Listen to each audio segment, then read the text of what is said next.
Hi, I am Dr. K. Sai Prasad Reddy. Welcome to the subject Software Testing.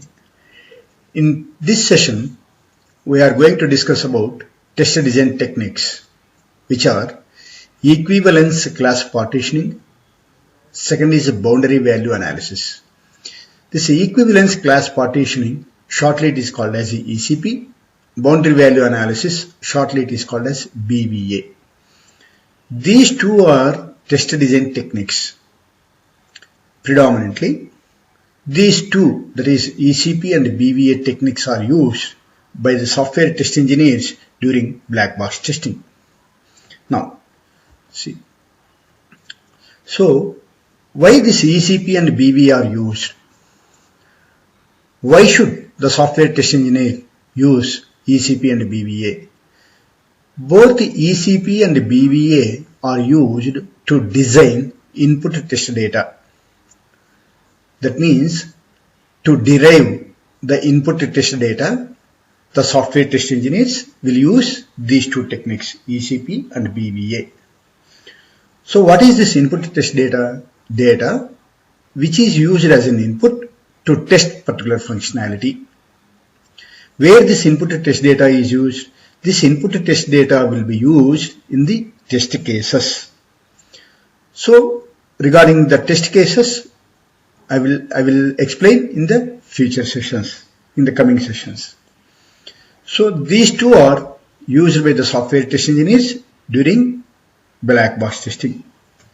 Now we will discuss each and everything. Equivalence class partitioning. The name itself gives you the meaning. Equivalence, that is equivalent, class partitioning. This is a black box test technique for which the test cases are designed by using this ECP. While using this ECP, that input value will be divided into equivalent partitions, and one representative member of each partition will be used in the test cases. What is this? I will explain this entire concept. This is a definition of ECP. I will explain this entire concept by taking the example. See, while using the ECP, the entire input domain should be divided into equivalence classes, and from each and every partition, one test case should be chosen. And one test case per equivalence class. Why should we go for one test case for equivalence class? To reduce the total number of test cases. This is only the concept. Right? So now see, we will take one example. See, there is a program which accepts the credit limits in between $5,000 to $10,000. This is a program. This is the requirement of the client. According to the client requirement, the software developers will write the program. And during the black box testing, the software test engineers should test this particular functionality. Now, this functionality should accept the credit limit in between $5,000 to $10,000 only. Now, see here. This is the input domain. This is the input. Now, see here, this range will be divided into three equivalence classes. That is, three partitions. What are these three? See, less than 5,000 is one class, and between $5,000 to $10,000 is one class, and above $10,000 is one class, one partition. See, according to this client requirement, it should accept only $5,000 to $10,000. That means below $5,000 it should not accept. Above $10,000 also it should not accept. It should accept only in this range, 5,000 to 10,000. Now, if it is less than 5,000, say for example 4,999 or 3,000 or 2,000 or $1 or $2, it will become invalid. It will not accept. In between 5000 to 10,000, it will accept, that is valid input. If it is greater than 10,000, again it is invalid, because up to 10,000 only it should accept. Above 10,000 any value, it should not accept. So if you enter above 10,000 value, it should not accept because it is invalid. Like this, the entire input domain is divided into 3 equivalence classes. Now here, so the same concept will be represented by this pictorial diagram. Less than 5,000, in between 5,000 to 10,000, and above 10,000. If you take any value, here there is no condition. If you take any value which is less than 5,000, it should be invalid. The program should not accept. If it is greater than 10,000, if you take any value, not only this is 12,415, just I have given only the values here. If you take any value which is greater than 10,000, it should not accept. Program should not accept according to the client requirement. So this is the second equivalence partition. What is the third one? In between 5,000 and to 10,000. The values including 5,000 and 10,000, in between this range, the program should accept. Right? So now here, so this is called one partition. This is called one partition. This is called one partition. The values which are less than 5,000 are one class. The values which are in between 5,000 to 10,000 is one class. And the values which are greater than 10,000 is one class. Now, in order to reduce the test cases, we have to take one representative. That means one value, any value for input test data. This also you take any one value. Here also you take any value. So assumption that if one value works, all the values will also work. Say here, for example, if I am taking 4,000 or 4,120, it should be invalid. The program should not accept it. If I take 1,236, it should also invalid. The program should not accept it. So that's why what we are taking is, we are just taking only one value from each equivalence class partition, and we are using for test cases. Like this, we can reduce the number of test cases, assuming that within this range, if one value works, all the values should also work. If one value works here, all the values within this range should also work. If one value works here, that is, if one value becomes invalid, all the values should also become invalid. That is assumption. Right? Now, second technique is boundary value analysis, BVA. This is also a black box test design technique which is used to design the input test data. But during this here, while using BVA, the name itself explains you, the name itself gives you the meaning. Boundary value analysis. That means we are analyzing the values on the boundary. We are analyzing the values on the boundary. Right? Now here see, a technique that consists of developing the test cases and input test data that focus on the boundaries of a given function. So the main focus will be on the boundaries only. Now here, this BVA, what is the difference between BVA and ECP?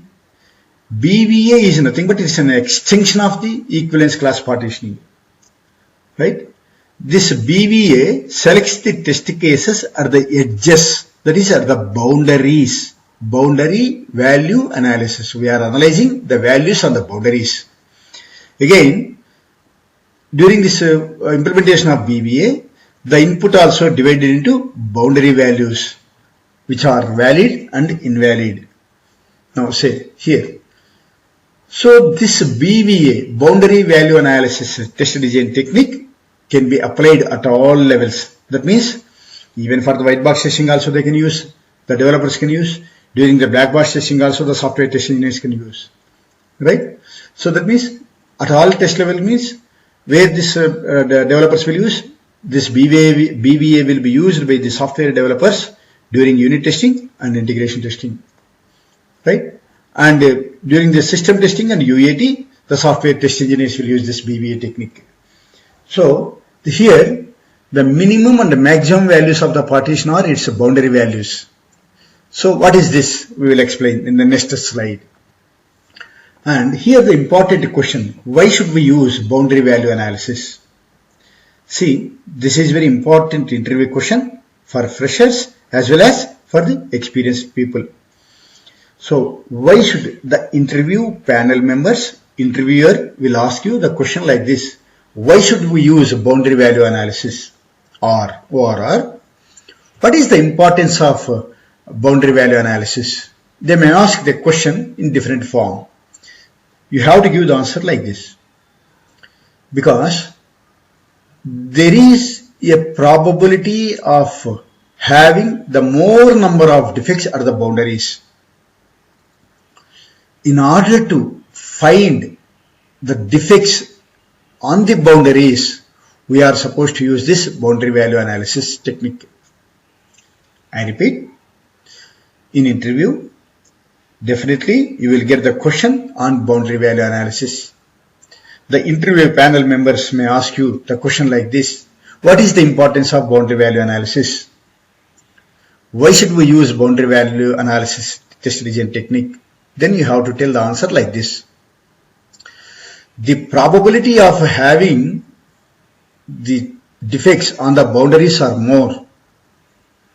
In order to find the defects on the boundaries, we have to use this boundary value analysis. So that means by using this boundary value analysis, we can find more number of defects at the boundaries. So this is the answer. Now, I will take one example for boundary value analysis. The same example, a program which accepts credit limits with a given range 5,000 to 10,000. So here, this 5,000 and 10,000 are the boundary values. 5,000 is the lower boundary and 10,000 is the upper boundary. Lower boundary value is equal to 5,000, upper boundary value is 10,000. That means the program should accept the values between this range. That means the program should accept 5,000, 5,001, 5,002, 5,003 like this. Like this, it should accept up to 10,000 only. Here the lower boundary is 5,000 and the upper boundary is 10,000. Now here see. Now this range 5,000 to 10,000, that is input domain. This range should be divided into different partitions. Now see here, lower boundary plus or minus 1. On the boundary, upper boundary plus or minus 1. What is the lower boundary value? 5,000 plus or minus 1. So 5,000 minus 1, 4,999. And lower boundary plus 1, 5,001. And on the boundaries, 5,000 and 10,000. These are the boundary values. Upper boundary plus 1, that is 10,001. Upper boundary minus 1, that is 9,999. Like this, you have to analyze the values. Now, see here. Now, this is a table. So, during this black box testing, all the software test engineers should prepare the tables like this. Right? Now, input, whether it is valid or invalid. Lower boundary, it is valid because it should accept lower boundary 5,000 and also upper boundary 10,000. Upper 1,000 is also valid. Lower boundary minus 1, that is 4,999, it should not accept. That is, the input is invalid. Lower boundary plus 1, that is 5,001, it is valid. Upper boundary minus 1, also valid. Upper boundary plus 1 is invalid. This is a standard table. According to this table, you have to derive the values here in the next table. So what is the lower boundary? Input value 5,000, that is valid. Upper boundary 10,000, valid. Lower boundary minus 1, 4,999, invalid. Because lower boundary is this one, 5,000, upper boundary is 10,000. Lower boundary plus 1, 5,001, it should also accept. Upper boundary minus 1, 9,999, it is also acceptable, valid. Upper boundary plus 1, 10,001, it should be invalid because it should accept only up to 10,000. Like this, you have to prepare the table. Now, I will take one example, loan application. Say for example, there is a loan application. Here the customer name, account number, loan amount requested, term of loan, monthly repayment. These are all the different functionalities. So the customer name should be 2 to 64 characters. Account number should be 6 digits. First digit should be non-zero. And loan amount requested is $5,000 to $9,000. Term of loan is 1 to 30 years. Monthly repayment minimum of 10 pounds. Say for example, here customer name. What is this customer name? The customer name should be of size 2 to 64. Yes or no? 2 to 64 characters. Now, the name should be always in the characters. Say, here, what I have taken customer name, condition, valid partition to 2 to 64 characters and valid characters. And see here, what are the valid characters? The name of the customer can be in uppercase or in the lowercase, and the spaces are allowed and the underscore is also allowed. This will be given by the customer, will be given by the client. Right? Other than this, anything will be invalid. Right? So, valid partitions, 2 to 64 characters and all the valid characters. These are all the valid characters. What are the valid characters?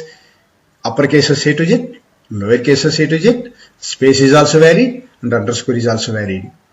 And invalid partitions. So, here the customer name should be size of 2 to 64. If it is less than 2 characters, it is invalid. If it is more than 64 characters, it is also invalid. And what are all invalid characters other than this valid characters are also invalid partition. And if you take the valid boundaries, what is lower boundary? 2. What is upper boundary? 64. So lower boundary 2 characters, upper boundary 64 characters, and the lower boundary plus 1, 3 characters, upper boundary minus 1, 63 characters, and invalid boundaries. Lower boundary minus 1, 1 character, upper boundary plus 1, 65 characters. These are all the invalid characters. Like this, the software test engineers has to prepare the table by using both ECP and BVA. And account number. Say, so now, what is the size of the account number? The size of the account number should be 6 digits. And what are the conditions? So, the account number will be always in the numerical value other than 0. Yes or no? That means it should start with some numerical value other than 0. And what are the invalid? 0 is invalid, starting digit, and the blank are also invalid. Negative integers are also not accepted. -1, -2, -3, it will not accept because account number will be always in the positive, and the decimals are also not accepted. See, if you take any bank account number, so there will be an account like 6, 7, 8, 9, 10 or something like this, but it will not have that 34.56 or 43.67. So decimals are not accepted. So here the condition is account number, valid partitions are 6 digit, first one is non-zero, and invalid partitions, so less than 6 digit is an invalid, greater than 6 digit is also invalid, first digit if it is a 0 that is also invalid, non-digit, that means any non-numerical value also invalid, because that account number should be always in the digits. And valid boundaries, so if it is a 6 means that is 1 lakh and here is 9,99,999. So it should be only 6 digits. Yes or no? There is a lower boundary and this is upper boundary. What are the invalid boundaries? 5 digits is invalid, 7 digits are invalid, 0 digits are invalid because lower boundary -1, upper boundary +1 and 0 digits. These are the invalid boundaries. Like this, you have to prepare the input test data by using the table. And see here, number of digits, 6 digits are the valid, less than 6 digits invalid, and more than 6 digits are invalid. Only 6 digits are accepted. Here the 6 digits, you can see 1 followed by 5 zeros, So here three nines, total 6 nines are there. Yes or no? Yeah. Now loan amount. So what is the loan amount requested by the customer? It should be only in between 5,000 to 9,000. So what are the valid partitions? 5,000 to 9,000. What are the invalid partitions? Less than 5,000 is an invalid, and more than 9,000 is invalid, and 0 also invalid, non-numeric values are also invalid, null also invalid. What are the valid boundaries? So lower boundary 5,500, upper boundary 9,000. These are the valid, and lower boundary +1 is valid, upper boundary -1 is also valid. What are the invalid boundaries? Lower boundary -1, that is 499, and upper boundary +1, 9,001. These are the invalid. Like this, each and every software test engineer has to prepare the input test data by using the table, by creating the table like this. Right? So please subscribe my channel, like my sessions, share my sessions, my videos to all your friends and students community, those who are trying for the job in the IT industry. Thank you very much.